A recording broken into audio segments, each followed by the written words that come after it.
Vale, ya está. Vale, perfecto. Pues nada, en primer lugar quería preguntarte cuál fue el primer evento paralímpico en el que participaste a nivel de competición y qué sentiste en ese momento. Vale, te voy a corregir, si no te importa, porque Vale, sí, cuando la leí y dije, se lo voy a decir, que evento paralímpico, o sea, paralímpico, la palabra paralímpico solo se refiere a los Juegos. Vale, pensaba Cuando que te había refieres, supongo que competición. te refieres a evento adaptado, deporte Sí, adaptado. sí, a eso me refería. Sí, claro, porque por ejemplo, si dices deportista paralímpico, igual que cuando dices deportista olímpico, quiere decir que ha ido a los Juegos Olímpicos. Deportista paralímpico es que ha ido a los Juegos Paralímpicos, no que sea deportista con discapacidad. Vale, vale, Entonces, pues gracias por decirme. mi primer evento adaptado pues fue en Valladolid, Campeonato de España 2018. ¿Y qué sentiste en esa experiencia? Porque claro, era la primera vez que competías, ¿no? Supongo. Bueno, pues a ver, lo primero es que vas sin expectativa ninguna porque obviamente es la primera competición, entonces hagas como lo hagas, lo vas a hacer bien porque no tienes que mejorar nada. Es decir, la primera competición es tu primera marca, entonces no tienes nada de referencia, con lo cual puedes hacer lo que puedas. Entonces en ese sentido vas como un poco más tranquila. Y luego fui como con mucha ilusión porque también era la primera vez de algunos compañeros míos de atletismo y entonces era como que estábamos todos muy nerviosos, ¿sabes? Como si fuéramos de excursión y así. Y luego, pues súper guay, porque a pesar de que obviamente ahora comparo las marcas de ese día con las de ahora y no tienen nada que ver, pero por lo menos salió todo más o menos como tenía que salir, así que fue muy, muy guay. Y ahí fue donde empecé a sentir como que me apetecía empezar a competir, porque hasta ese momento pues se entrenaba, pero un poco por decir, bueno, pues por hacer deporte, por mantenerme en forma y por aprender a correr, pero ya en ese momento fue como que dije, vale, me gusta competir y creo que me quiero empezar a trabajar para competir más veces. Y tras la lesión, o sea, ¿hiciste otros deportes que no fuera el atletismo? Sí, por ejemplo, bueno, lo primero que hice fue natación, porque cuando no tenía la prótesis, pues obviamente en muletas se pueden hacer muy pocas cosas. O bueno, sí se pueden hacer cosas, pero todavía no estaba muy recuperada, entonces lo primero que hice fue natación y también en cuanto me pusieron la prótesis me puse en contacto con algunas federaciones y por ejemplo estuve durante una semana o así entrenando, bueno, aprendiendo baloncesto en silla de ruedas, luego también hice tenis en silla de ruedas, pero vamos, no considero que fue como entrenar. Fui algún día y ya luego pues como que me di cuenta de que no me gustaba mucho y entonces ya luego hice gimnasio. ¿Y por qué decidiste centrarte en el atletismo adaptado y no en otro deporte? Pues porque, a ver, realmente no fue como una decisión de decir, vale, voy a hacer esto sí o sí, sino que fue más bien, me pusieron la prótesis y aprendí a correr, o sea, realmente con la prótesis correr es muy diferente, ¿no? Y no todo el mundo lo puede hacer porque no todo el mundo puede tener una prótesis deportiva. Entonces, el objetivo era aprender a correr para poder, pues, salir a correr, pues, como hace todo el mundo, ¿no? Pues como mis amigos, oye, Desi, vamos a salir a correr y yo pues no podía. Entonces me apetecía aprender a correr para eso. Y ya luego pues se dieron casualidades de que me llamaron de la federación porque vieron mis vídeos en las redes sociales y entonces me dijeron que había un equipo en Madrid. Una de las veces que volví a casa por Navidad porque yo estaba viviendo en Malta, paré en Madrid, conocí al equipo, empecé a entrenar con ellos y surgió así, en verdad pues a partir de la primera competición surgió el hecho de ya como dedicarme a ese deporte y no a otros. ¿Y tienes algún referente a nivel deportivo, alguien al que quieras parecerte, por así decirlo, que te admire sus logros, que sea un ejemplo a seguir? Pues mira, por ejemplo, la primera persona que yo conocí con prótesis fue Irene Villa, que ella pues se enteró de bueno, de mi accidente, de todo el tema de mi historia, y entonces vino a conocerme a Galicia. Y ya cuando la conocí, pues estábamos comiendo juntas y ella pues me explicó pues todo lo que conlleva el tener prótesis, me dijo que ella pues eso, que era madre, que no había tenido ningún problema y que además pues también lo que le había motivado a seguir adelante había sido el deporte. Entonces pues yo dije, bueno, pues seguro que a mí también el deporte me ayuda porque además yo era deportista. Y ya luego, ahora mismo pues obviamente sigue siendo un referente para mí, pero como referente a nivel paralímpico, tengo a Alfonso Cabello, que es un ciclista con discapacidad, que le falta un brazo, Y él no solo compite en competiciones con discapacidad, sino contra gente con sus dos manos y sus dos piernas. Y, por ejemplo, ha sido muchas veces finalista en campeonatos de España sin discapacidad.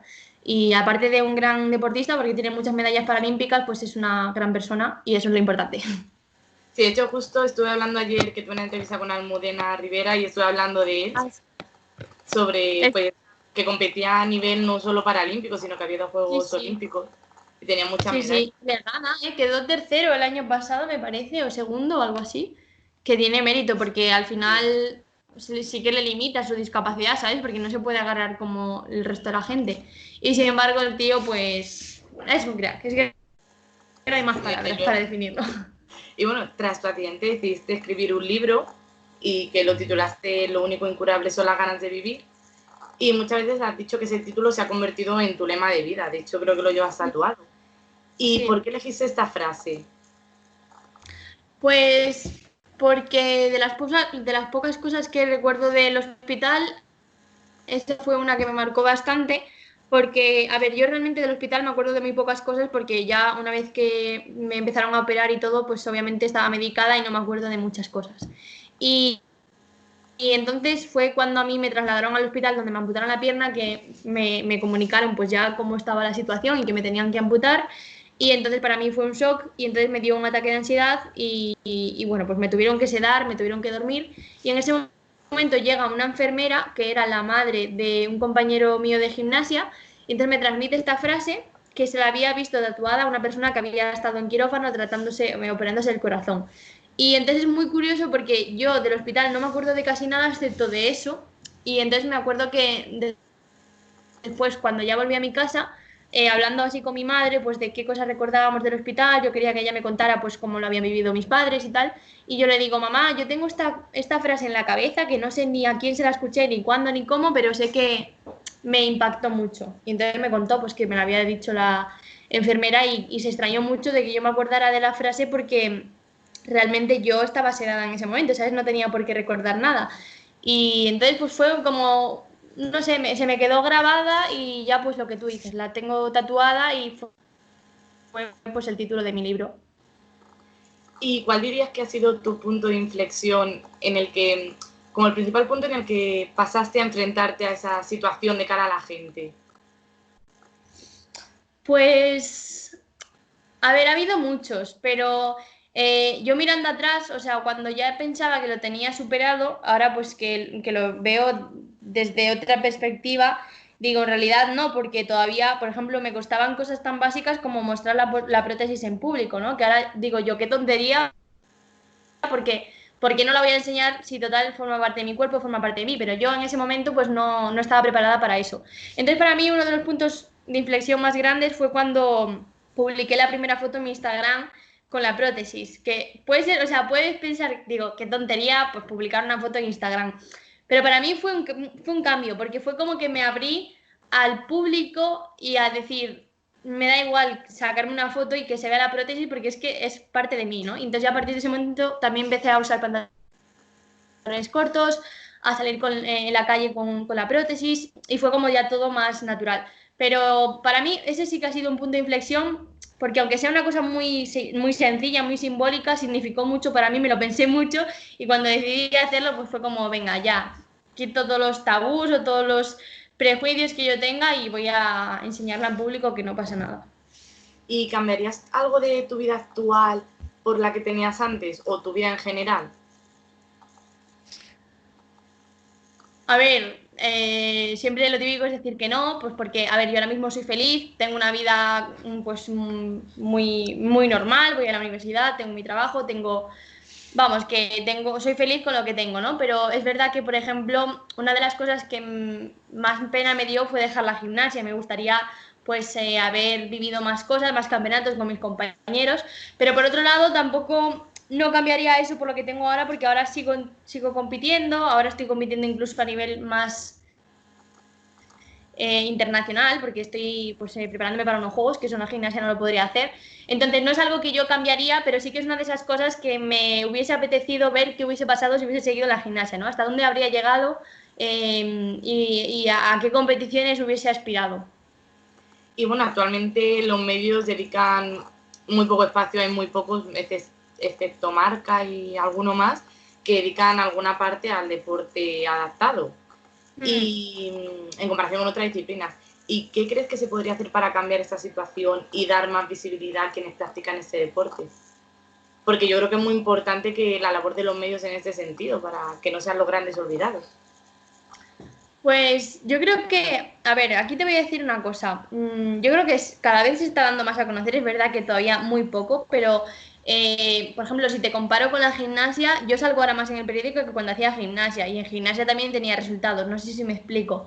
Pero Sí. lo que a mí no me gusta es que cuando salimos se le da más importancia a la historia de superación que tengamos que a los méritos deportivos. Es decir, si a mí me hacen una entrevista en la que vamos a hablar de que he ido al mundial y he quedado octava, más de la mitad de la entrevista habla de mi accidente, de cómo perdí la pierna y no enfocándose en lo que yo he conseguido, que es por lo que se supone que me están haciendo la entrevista. Entonces a mí eso es lo que me gustaría cambiar, ¿no? Que no se hable de la historia en sí, que obviamente sí lo puedes mencionar porque la gente pues también quiere saber, oye, ¿por qué he perdido esta pierna, su pierna a esta chica?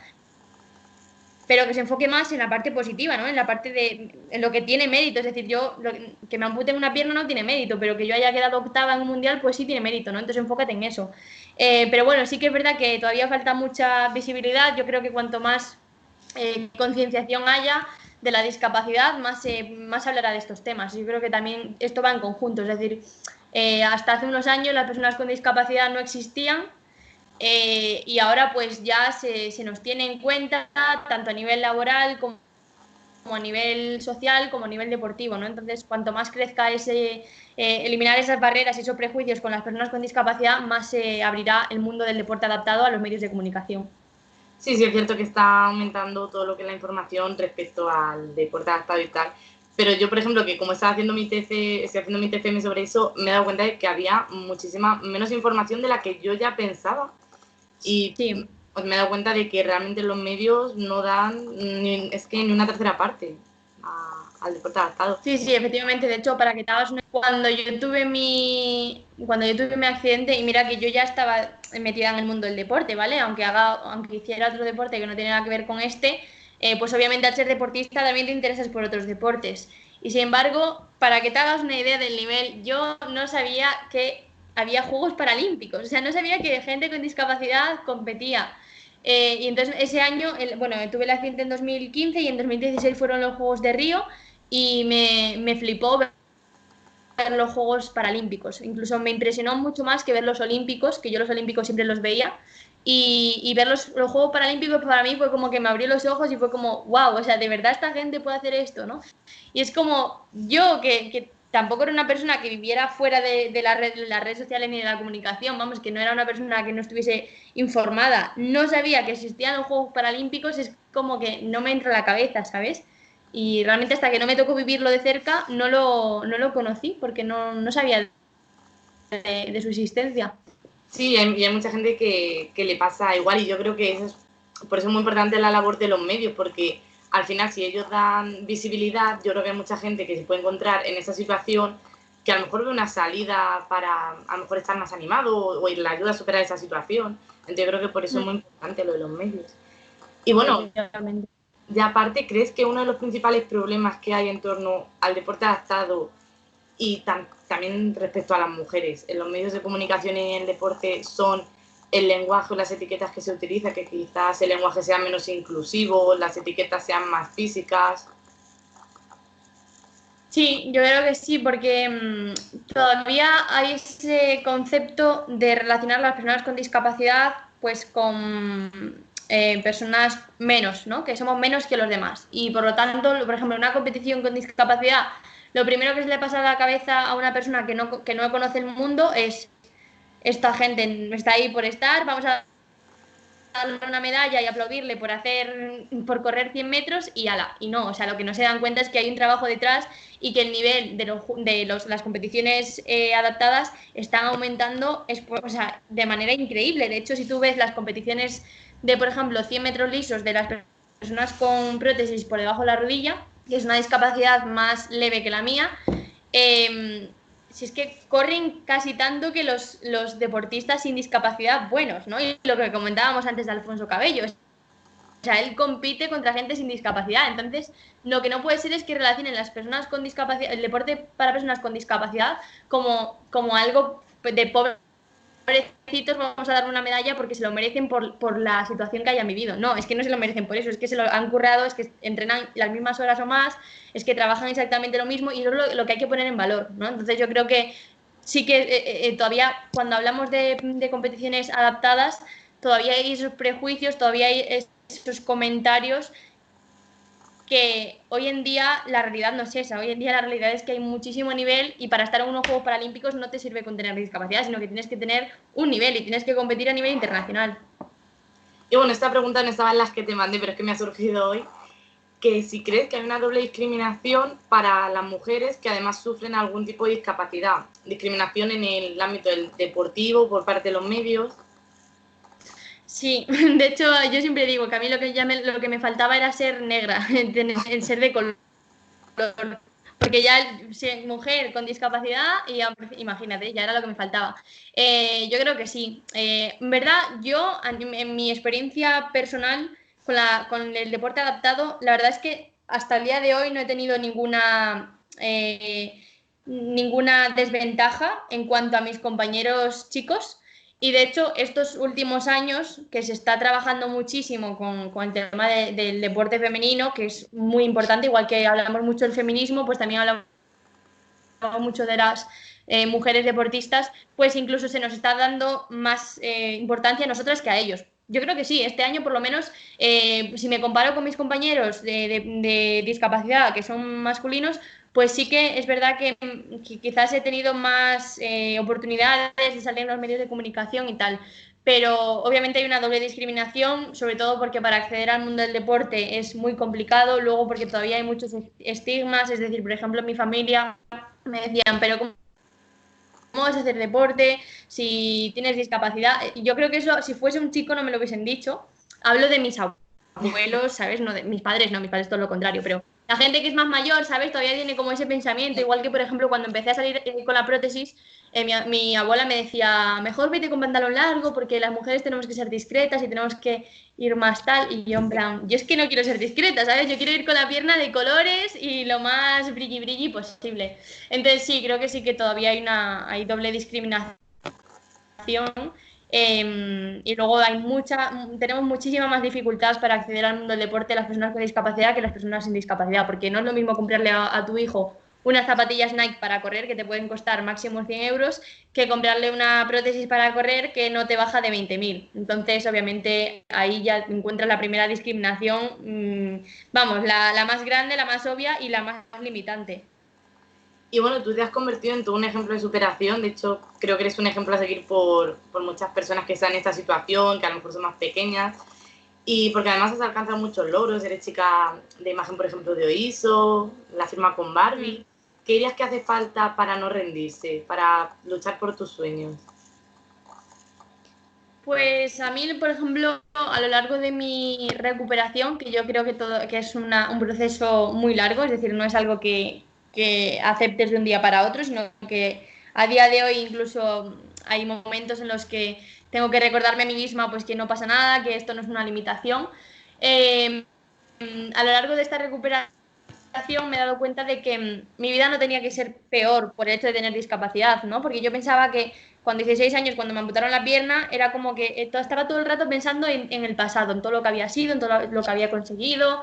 ¿Sabes? Como cuando te pones a ver fotos de cuando eras más joven y dices, ay, era más guapo, o era más tal, o qué bien lo pasaba de aquella, ¿no? Como diciendo que ahora ya no lo pasas bien, o que ahora ya no eres guapo, que ahora ya no eres tal. Pues yo pensaba igual, era como que solo estaba pensando siempre en el pasado, ¿no? Y me he dado cuenta de que el hecho de tener una prótesis no me está haciendo una vida peor, sino que incluso si yo soy capaz de sacarle provecho y de buscar las oportunidades, incluso puede ser mejor, ¿no? Porque en mi caso, pues todo lo que comentabas antes de ser embajadora de OISO, de Barbie y tal, todo esto son cosas que yo soy consciente que a las que no hubiese llegado si no hubiese sido por mi prótesis. ¿No? Porque, por ejemplo, pues Barbie, pues porque quería hacer una muñeca con prótesis, si no, ¿tú crees que yo, entre todas las mujeres de España, iba a ser la embajadora de Barbie? ¿Sabes? Es como que tienes que intentar buscarle la parte positiva, ¿no? Y aprovecharte, entre comillas, porque al final, obviamente tampoco es aprovecharte, pero sacar provecho de lo que te da esta nueva vida, pues que son muchas cosas, ¿no? Entonces buscar la oportunidad dentro del cambio. ¿Y qué consejo le darías a una persona que está en una situación similar a la tuya para que, porque bueno, al final los límites son los que frenan? Entonces, para que se quite de esos límites, tenga una visión más positiva. Pues yo Pues para mí es muy importante, bueno, es una de las cosas que me di cuenta también en mi recuperación, ser paciente y entender que al final todo llega, ¿no? Y que al principio obviamente es una situación dura, porque obviamente te cortan una pierna y de repente de un día a otro no vas a estar compitiendo en un campeonato del mundo de atletismo, ¿no? Entonces, yo ahora, por ejemplo, que veo atrás y digo, es que no me daba llegado el momento de estar como estoy ahora, ¿sabes? Que ahora pues estoy haciendo una vida completamente normal. Entonces yo creo que es muy importante tener paciencia, pensar que al final todo llega, que hay que ir pasito a pasito y que obviamente es a base de trabajo y de esfuerzo, ¿no? Que yo, pues si no hubiese ido todos esos días a rehabilitación, pues quizás no podría caminar tan bien como camino ahora. O al final todo requiere un trabajo y un esfuerzo, ¿no? Pero que hay que ser pacientes porque todo llega, ¿no? Y yo creo que esto es una cosa muy personal, pero por cada cosa mala que te pasa una mejor, ¿no? Entonces, por ejemplo, a mí la vida me quitó una pierna, pero me dio un montón de cosas, valores, darme cuenta de la familia que tengo, darme cuenta de los amigos que tengo y todo lo que estoy haciendo ahora que me compensa, por así decirlo, lo malo que tuve que vivir, ¿no? Entonces, pensar un poco en eso, que por cada cosa mala que pueda venir, viene una más buena, o sea, el doble de buena que la mala que tuviste. No sé si tiene mucho sentido, pero es algo que yo Sí, sí que lo lo dije. siento como, no sé, es como algo más filosófico, pero sí que lo siento así. ¿Y cuáles son los próximos retos deportivos que te has propuesto? Porque bueno, sé que el principal era ir a Tokio 2020, pero con eso de que lo han aplazado. Bueno, mi gran objetivo es bueno, estar en Tokio, obviamente, y ahora que tengo un año más para prepararlo, pues ya no es solamente estar, sino hacer una buena performance, ¿no? O sea, hacerlo bien y tener buenos resultados. También es verdad que, o sea, dentro del mundo del deportista hay que ser muy realista, también tienes que ser consciente de tus limitaciones o de la realidad. Y entonces yo soy consciente de que para Tokio todavía estoy lejos de ganar una medalla, de estar en un podium, pues porque llevo pocos años, porque todavía tengo que mejorar mucho y las rivales que tengo son muy fuertes. Pero entonces mi gran objetivo es estar en París 2024 y ahí sí que creo que puedo dar tener un muy buen resultado y que medalla a casa, ojalá que sí. Así que bueno, realmente el objetivo es seguir disfrutando del deporte, mejorar cada día y hasta que me guste. Cuando me deje de gustar lo dejaré porque al final es algo muy sacrificado a la que le tienes que dedicar mucho tiempo y te tiene que gustar y te tiene que apasionar. Así que disfrutar de lo que hago y mejorar las marcas hasta poder llegar a competir a nivel internacional y estar entre las mejores del mundo. ¿Y cómo has recibido la noticia del aplazamiento de Tokio? Pues mira, yo lo recibí recuperándome del esguince, o sea que súper bien. A ver, súper bien, entre comillas, ¿no? Porque como que ya tenías ahí el ansia de que este año es año olímpico, pero es verdad que en febrero tuve la mala suerte de que me lesioné entrenando, me hice un esguince y obviamente es una putada hacerte un esguince antes de unos juegos. Y a pesar de que tampoco era algo muy grave porque bueno, me estaba ya recuperando, ya estaba empezando a correr de nuevo, es verdad que me tuvo un mes no parada, pero sin hacer el tipo de entrenamiento que hago normalmente. Así que la verdad es que me vino bien porque así pude recuperarlo al 100%, ahora ya lo tengo súper bien y de esta manera pues entrenar más y tener un año entero para mejorar las marcas. Así que a mí personalmente a nivel deportivo me vino bien. Luego obviamente es una putada y obviamente las razones por las cuales se aplazó pues son pues muy dramáticas. Nadie quiere que haya un confinamiento, una pandemia y que se muera gente, pero a nivel deportivo sí que es verdad que me vino bien. Bueno, ya esto aparte de la entrevista, esto por curiosidad, ese tiempo con el coronavirus, supongo, no estás en Madrid ahora mismo, supongo, en el centro de alto rendimiento. Entonces, No, no, ¿has no encontrado problemas a la hora de entrenar en un sitio que no sea allí? Sí, porque cerró la residencia, bueno, las instalaciones todas y lo que es la residencia que es donde vivimos nosotros. Entonces yo como soy gallega, lo primero que pensé fue en volver a casa. Lo que pasa es que si yo me hubiese ido a mi casa, luego no iba a poder entrenar ahora que ya ha abierto la pista, por el tema de las fases, que si estás en Madrid está en fase 1, entonces no puedes desplazarte. Entonces lo que hice fue quedarme aquí en Madrid, en casa de mi chico, y desde el comité me dejaron una elíptica, me dejaron, ¿lo ves ahí? Me dejaron material y la verdad es que pude entrenar desde casa. Y ahora, pues desde hace ya 2 semanas abrieron la pista para los deportistas que somos DAM y entonces ya estamos entrenando de nuevo en la pista. Vale, vale, es que justo ayer se lo pregunté a Almudena, estuvimos hablando de este tema y no sé, me causó curiosidad y dije, bueno, se lo voy a preguntar. Pues Pues sí, nada, pues ya sí. está, de si solo era eso, muchas gracias por la entrevista. Genial, Queremos gracias hacer a ti. como un reportaje con esto, a ver si nos sale. Si quieres, cuando lo terminemos te lo mando por si tú quieres subirlo o hacer algo con ello. Así que si Vale, quieres, te lo mando. genial. De Y todas nada, formas, si necesitas alguna cosa más, alguna foto, lo que sea, no sé si lo necesitas para la cosa esta, me lo pides por el mail vale, que de yo lo leo todos momento los días.